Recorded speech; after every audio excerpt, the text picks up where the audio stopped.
Okay okay class. सो मैं बात कर रही थी मंदिरों की, जिसमें हमने अभी देखा जो सबसे अभी एक मंदिर की मैंने बात की टेम्पल की, that is Kandariya Mahadev temple. And Kandariya Mahadev temple में since this temple is dedicated to Shiva and this is the time period 999। आपको पता होना चाहिए कि टाइम पीरियड क्या है। And the other important thing that is कि who made this temple, that is Chandela dynasty king Dhangdev. तो ये तो हो गया कि टेम्पल को किसने बनाया, कब बनाया। लेकिन अब हम जो बात करने जा रहे हैं वो ये है फिगर 3B में। फिगर 3B कहाँ है? ये जो आप पिक्चर देख रहे हैं ये एक टेम्पल का प्लान है, किस तरह से टेम्पल को बनाया जाना है वो, क्योंकि ये चैप्टर ही हमारा रूलर्स एंड बिल्डिंग्स है। तो इस चैप्टर में इस तरह के टेम्पल को बनाने का पहले एक प्लान तैयार किया जाता है। और प्लान में मैंने आपको बताया कि 3 चीज़ें इंपॉर्टेंट हैं। पहला गेटवे, सेकेंड है आपका महामंडप, और जो थर्ड है दैट इज गर्भगृह। इन तीनों जगह की इंपॉर्टेंस क्या है वो आपको एकदम क्लियर होना चाहिए, क्योंकि अभी हम पूरा का पूरा चैप्टर जो है वो हमारा बिल्डिंग्स पे बेस है। अब देखो गेटवे में मैंने बताया कि जब टेम्पल में जाना है, एंट्री लेनी है, तो गेटवे कैसा बना होना चाहिए उसका प्लान एक पहले तैयार किया जाता है। महामंडप वो जगह थी, ठीक है, जहाँ पे लोग जो है एक साथ बैठ के, जो मेन हॉल होती थी मंदिर का वो था महामंडप। नाम से समझ लो, महा मतलब मेन, मंडप मतलब मंदिर की मेन जगह। वहाँ पे सब लोग बैठ के भजन कीर्तन करना, डांस, इस तरह से चीज़ें परफॉर्म होती थी। और जो थर्ड था दैट इज गर्भगृह। गर्भ मतलब वो मेन, वो जगह जो भगवान के लिए मेन जगह थी, दैट इज गर्भगृह। गृह मतलब होता है गर्भ। क्लियर? अब आगे क्या हुआ कि फिगर 4 ये जो पिक्चर है ये राजराजेश्वर टेम्पल का है।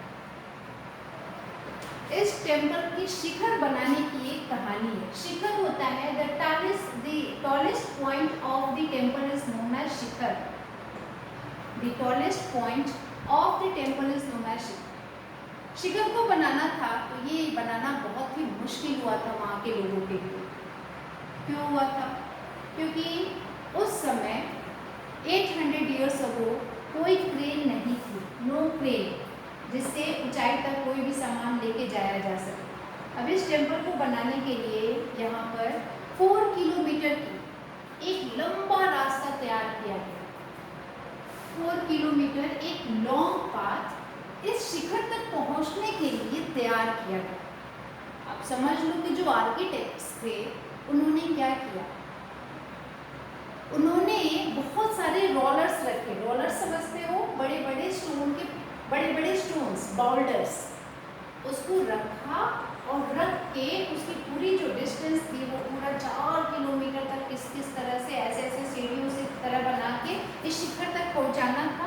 तो रोलर्स रखा, बाउल्डर्स रखा, और फिर जब ये पूरा बन के तैयार हो गया ये शिखर, तो उस 4 किलोमीटर जो 4 किलोमीटर का जो वो तैयार हुआ था, ये सीढ़ी की तरह का, इस तरह से पत्थर के ऊपर पत्थर रख करके, सोचो कि कितनी लंबाई में बना।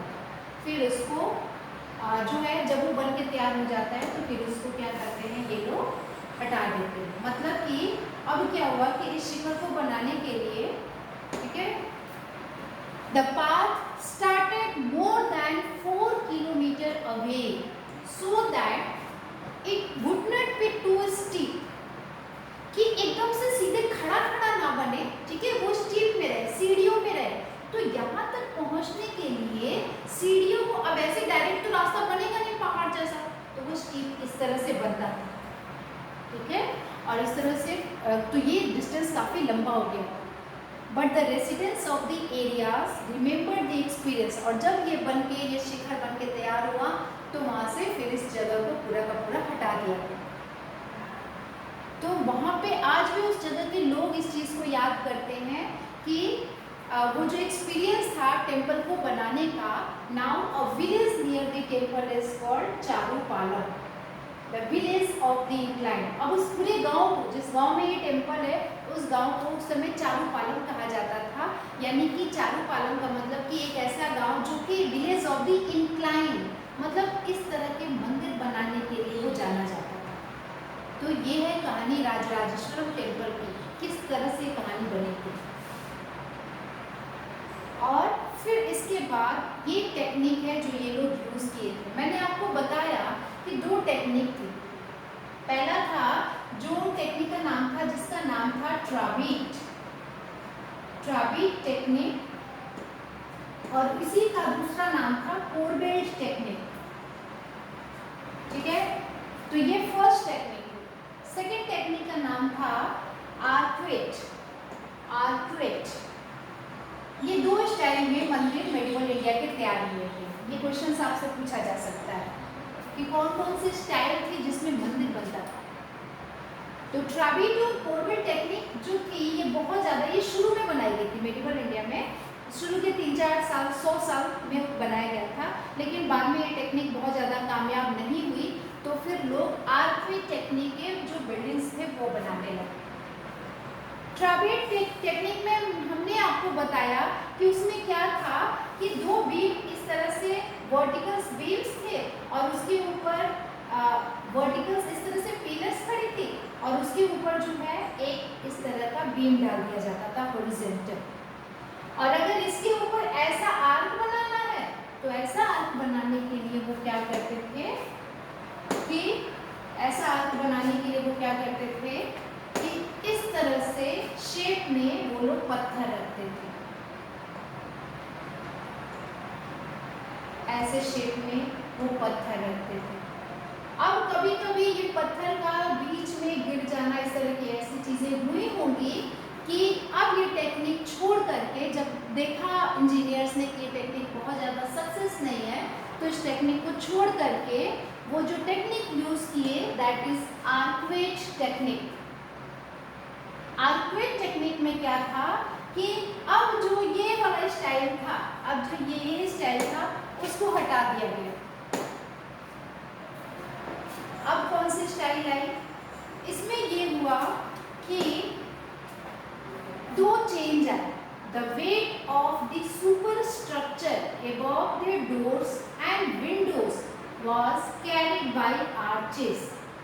अब क्योंकि ये आर्चेस थी और इस तरह का, अब जैसे ये आर्चेस बनानी है, इस आर्चेस में रखा तो वैसे ही जाता था सब कुछ, लेकिन अब प्रॉब्लम क्या हो गई, अब इन लोगों ने क्या काम किया, ठीक है, इस तरह से आप समझ लो, ऐसे इन्होंने बनाया. अब बीच में एक की स्टोन आ गया. ये जो बीच वाला स्टोन है ना, ये की स्टोन है, और इसको ये लोग कैसे डालते थे, ये जो मैंने पिक्चर बनाया है ये राउंड नहीं था, ये वाला स्टोन, ठीक है, ये स्टोन राउंड नहीं था, ये इस तरह से था. इसके ऊपर पत्थर आया और फिर यहाँ भी एक पत्थर आया, और फिर ये वाला जो पत्थर था ना, ये कुछ इस तरह से था. ये जो पत्थर आया था, स्टोन आया था, ये कुछ इस तरह से कि ये सबको एकदम पॉइंटेड इस तरह से बना के रखे, और इस बीच के पत्थर को कीस्टोन कहा गया, क्योंकि इस पूरे आर्क के जो वेट होता था वो इसी बीच वाले पत्थर को देख करके बनाया गया था कि वो पूरे जो आर्क बनाना है तो उसको अच्छे से संभाल पाए. This is the keystone of the arc. तो अब क्या हुआ कि अब इस तरह के स्टाइल में जो है वो अब जो है बिल्डिंग्स जो है वो बनने लगी. फिर आगे क्या हुआ कि हाँ, और जो ये पत्थर होते थे उन पत्थर के बीच में लाइमस्टोन डाला जाता है. लाइमस्टोन डाला गया ताकि वो पत्थर एक दूसरे से अच्छी तरह जुड़ जाए बीच में. अब यही चेंज हुआ कि the weight of the super structure, इस पूरे स्ट्रक्चर का वेट ये बीच वाली जो ब्रिक थी, की स्टोन, उसने अपने ऊपर संभाल लिया. और दूसरा ये हुआ नंबर 2, लाइमस्टोन सीमेंट वाज यूज्ड. बीच बीच में पत्थरों के लाइमस्टोन सीमेंट जो है वो यूज होने लगा, इसलिए ताकि एक पत्थर दूसरे से गिरे नहीं। तो ये था दो तरह का चेन जो आर्कवेट स्टाइल में आया था।